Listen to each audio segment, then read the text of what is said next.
जय श्री राम रामचंद्र मते टिके आदेश करंतु प्रभु।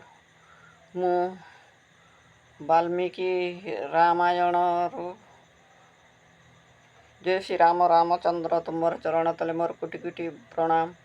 वाल्मीकि महर्षि महाराजंकर रामायण लेखारू मु मोर दर्शक मानंकु मोर बंधु मानंकु किछि शुणाइबी सती सीतांकर कहानी बोली आशा करिछि। वाल्मीकि महर्षिंकर चरण तले मोर कोटि कोटि प्रणाम। हे दर्शक माने बंधु माने बड़ लोकंकु मोर नमस्कार। छोट मानंकु मोर आशीर्वाद। किछि भूल हेले क्षमा करिदेब। श्री राम रामचंद्र समस्तंकर सुख शांति प्रदान करंतु, समस्तंकु सुखरे रखंतु।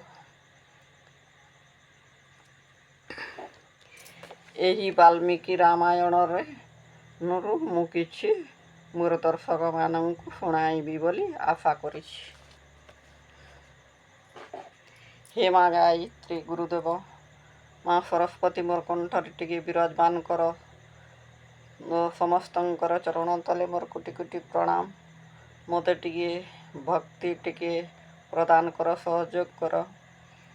जय बजरंगी हनुमान की जय। हे हनुमान महाराज मते टिके श्री राम रामचंद्रंकर भक्ति टिके प्रदान करंतु। तुमर चरण तले मोर कोटि कोटि प्रणाम। गुरु ब्रह्मा गुरु विष्णु गुरु देव महेश्वर, गुरु साक्षात् परम ब्रह्म तस्मै श्री गुरुवे नमः। जय श्री राम रामचंद्र, जय बजरंगी हनुमान। पुणी कौन हैला? लक्ष्मण वैदेही को नहीं, सीता को नहीं बनरे रखिले। छाड़वा को श्री राम रामचंद्र आदेश देले। लक्ष्मण तो रामंकर किछि आदेश अवज्ञा करती नहीं, तांकर आदेश पालन करती। ताकर दुख हो कि सुख हो कि जहाँ भी हो, किंतु सीता को नहीं गुटे गछ मूलरे रखिले। आउ सेठारे किछि क्षण एठारे रहिबा बोली लक्ष्मण सीता को ठकिले। किंतु सीता टिकिए छाईर पवन तांकु टिकिए भल लागिला। किंतु से तांकु सीता माता को निदटिए आसिला। किंतु लक्ष्मण को कहिले, अरे भाई तू जोगी था, मु टिकिए एठारे विश्राम नेबी बोली कहिले। आउ पणत पकाई गछ मूलरे शुई पड़िले। किंतु हे बहु माने झियो माने केबे भी निजर पणत पकाई भूमि रे शुइब नाही। पिंधिला लगा पकाई भूमि रे शुइब नाही। सीता माया तांकर पणत पकाई गछ मूलरे शुइले बोली तांकर हेपरी दुख हैला।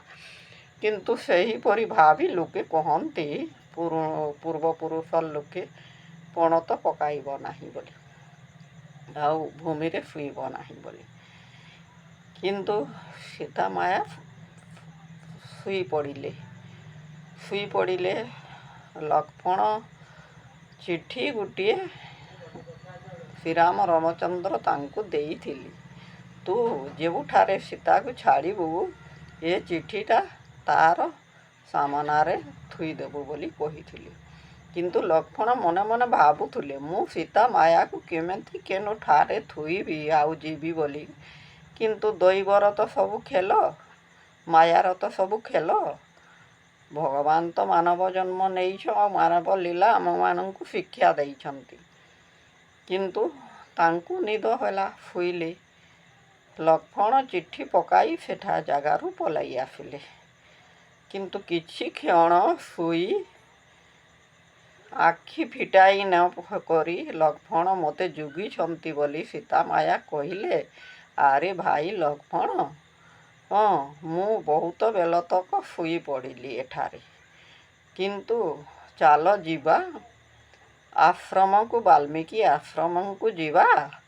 ଆଉ ଆଖି ମୁଜି କରି କହୁଛନ୍ତି ଅଲସ ମନରେ। ଆଉ ସେଠାରେ ଋଷି କନ୍ୟାମାନଙ୍କୁ ବସ୍ତ୍ର ଅଲଙ୍କାର ମାନ ଦେବା, ଋଷିମାନଙ୍କର ଚରଣ ସେବା କରିବା, ବାଲ୍ମୀକି ଋଷିଙ୍କର ଚରଣ ସେବା କରିବା। ଆଉ ଆମେ ଆଜି ତ ଆସିପାରୁନାହିଁ, କାଲି ଆମେ ଘରକୁ ଫେରି ଆସିବା ବୋଲି କହୁଛନ୍ତି। କିନ୍ତୁ ଲକ୍ଷ୍ମଣ ନ ଶୁଣିଲେ କି କିଛି ହୁଁ କି ହାଁ ବି ନ କରିଲେ, ବେଲେ ଆଖି ଫିଟାଇଲେ। ଲକ୍ଷ୍ମଣ ପାଖରେ ନାହାନ୍ତି, କିନ୍ତୁ ଭାବିଲେ ମୁଁ ଶୋଇ ପଡ଼ିଲି ବୋଲି। ଲକ୍ଷ୍ମଣ ଲଜ୍ଜାରେ ସେ ମୁଁ କେମିତି ମୋ ଭଉଜକୁ ଏ ଗଛ ମୂଳରେ ଜଗିବି ବୋଲି ସେ କୁଆଡ଼େ ଗଲେ। କେନ୍ ଦୂରରେ ଟିକେ ମୋତେ ଦେଖୁଥିବେ କି ବୋଲି ଦେଖିଲେ, ଇଆଡ଼େ ସାଡ଼େ କାହିଁରେ ନାହିଁ, କି କେନ୍ ଗଛ ଗୁହାଲରେ ଶୋଇଥିବେ ଲାଜରେ ବୋଲି ଦେଖିଲେ ସୀତାମାତା, କିନ୍ତୁ କେହିଠାରେ ବି ନାହିଁ। ତାରପରେ ଦେଖୁ ଦେଖୁ ସେ ଚିଠିଟାକ, ପତ୍ରିକାଟାକ ତାଙ୍କର ଆଖିରେ ପଡ଼ିଗଲା। ଦେଖିଲେ ସୀତାମାୟା, ଲେଖା ହୋଇଛି, ଆରେ ବୈଦେହୀ, ମୁଁ ନଗର ଭ୍ରମଣ କରି ଯାଇଥିଲି। ରାତ୍ରିରେ ଧୋବାଧୋବାଣୀ ଗାଲି କଲି ଲାଗୁଥିଲି, କିନ୍ତୁ ତୁମର ବଦନାମ କରୁଥିଲି। ଧୋବଣୀ କହୁଥିଲା, ଆରେ ମଦୁଆ, ମୁଁ ବାପ ଘରକୁ ଗଲି, ରାତେ ରହିଲି ଯେ ତୁ କହୁଛୁ ମୋତେ ତୁ ପଲା, ତୁ ଦୁଚାରୁଣୀ ବୋଲି। ଆଉ ସୀତାମାୟା, ଶ୍ରୀରାମ ରାମଚନ୍ଦ୍ର, ଏ ଆମର ଅଯୋଧ୍ୟାର ରାଜା, ସେ ରାଜରାଣୀ, ସେହି ସୀତାକୁ ତ ରାବଣ ଚୋରି କରି 14 ବର୍ଷ ବନବାସରେ ତାଙ୍କର ଭୁବନରେ ରଖିଥିଲା, ଅଶୋକ ବନରେ ରଖିଥିଲା। ରାଜା ତ ଆମ ରାମ ରାମଚନ୍ଦ୍ର ରାଜା ତ ଆଣି ସେ ସୀତାକୁ ଗ୍ରହଣ କଲେ। ଆଉ ତୁ ଛାର ମଦୁଆଟେ ହୋଇ ମୋତେ ଘୃଣା କରୁଛୁ ବୋଲି କହିଲେ। କିନ୍ତୁ ଅନ୍ଧାରୀ ବି ଯେ କରିଯାଇଥିଲେ, ସେହି କଥାଟା ରାମଚନ୍ଦ୍ର ଶୁଣିଲେ। ଆରେ ମୋ ପ୍ରଜାମାନେ ମୋତେ ଏତିକି ଘୃଣା କରୁଛନ୍ତି ବୋଲି ଲକ୍ଷ୍ମଣଙ୍କୁ ଆଦେଶ ଦେଲେ, ଯା ଭାଇ, ତୁ ସୀତାକୁ ବନସ୍ତରେ ଛାଡ଼ିଦେବୁ। କିନ୍ତୁ କହିଥିଲେ ବାଲ୍ମୀକି ଆଶ୍ରମର ପାଖରେ ଛାଡ଼ିବୁ ବୋଲି। ସୀତାକୁ ଦିନେ ପଚାରାଇଥିଲେ ଶ୍ରୀରାମଚନ୍ଦ୍ର, ମୁଁ ତୁମକୁ ଟିକିଏ ଭଲ ଜାଗାକୁ ଭ୍ରମଣ କରିନେବି। ସୀତାମାତା କହିଥିଲେ ମଧ୍ୟ, ହଁ, ମୋତେ କିଛି ଆଶ୍ରମକୁ ନିଅ, ମୋର ଗର୍ଭରେ 5 ମାସ ହେଉଛି, କିନ୍ତୁ କିଛି ଆଶ୍ରମରେ ମୁଁ ବୁଲି ଆସିବି। ଆଉ ଋଷିକନ୍ୟାମାନଙ୍କ କିଛି ଦାନ ଧର୍ମ, ଯୌତୁକ ପାତି, ଲୁଗାପାତି ଦେବି। ଆଉ ଋଷିମାନଙ୍କୁ ମୁଁ ଦର୍ଶନ କରିବି, ତାଙ୍କର ପାଦ ସେବା କରିବି ବୋଲି କହିଥିଲେ। ରାମଚନ୍ଦ୍ର ସେହି କଥା ତାଙ୍କର ମନେ ପଡ଼ିଗଲା। ସୀତା ତ କହିଥିଲେ ଯେ ମୁଁ କିଛି ଆଶ୍ରମକୁ ଯିବି, ବାଲ୍ମୀକି ଋଷିମାନଙ୍କର ଆଶ୍ରମକୁ ଯିବି, ଆଉ ସେ କନ୍ୟାମାନଙ୍କୁ ମୁଁ ସେବା କରିବି ବୋଲି କହିଥିଲେ। କିନ୍ତୁ ତୁ ସେ ବାଲ୍ମୀକି ଆଶ୍ରମର ପାଖରେ ଥୋଇଦେବୁ ବୋଲି ଲକ୍ଷ୍ମଣକୁ ଆଦେଶ ଦେଲେ, ଆଉ ତୁ ବାହୁଡ଼ି ଆସିବୁ ବୋଲି କହିଲେ। ଭଗବାନଙ୍କର ତ ସବୁ କରୁଣା, ସବୁ ଲୀଳା। କିନ୍ତୁ ସୀତା ସେହି କଥା ପଢ଼ିଲେ, ଆଉ ମନରେ ବହୁତ ଦୁଃଖ କରିଲେ। ହେ କରୁଣାମୟୀ, ମୋତେ ଅଗ୍ନି ପରୀକ୍ଷା କରିଲ, ଆଉ ତୁମେ ପୁଣି ସନ୍ଦେହ କରୁଛ।